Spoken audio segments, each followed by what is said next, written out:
21 metais į Lietuvą įsiveržė apie 10 000 turistų iš artimųjų rytų.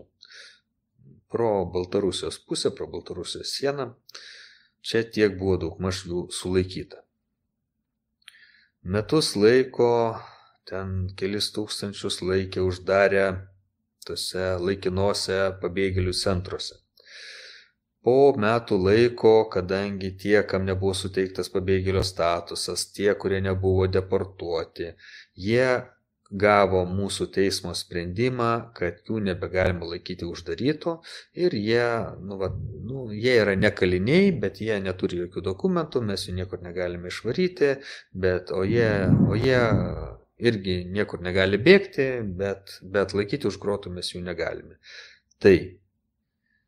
Tai suteikė jiems teisę juridiškai išeiti pasivaikščioti į ten už pabėgėlių centro ribų.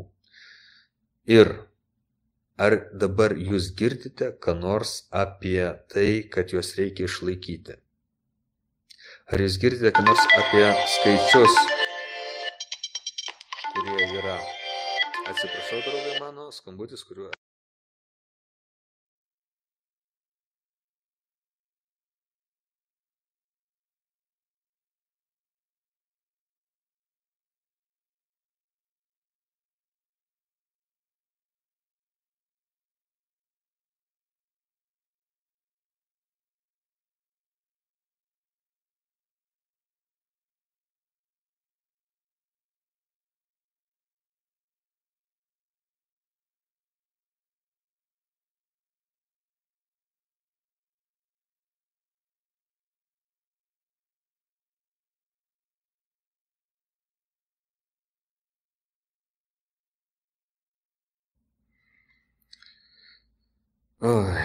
Taip, atleiskite, draugai.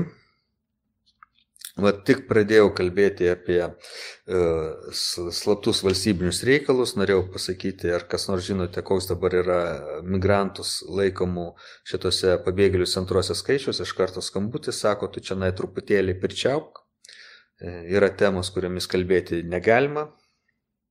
Patys matėte, o man kas beliko, man tik tai linkčioti galvą, sakyti gerai. Taigi, apie migrantus nebekalbėsime, tiesiog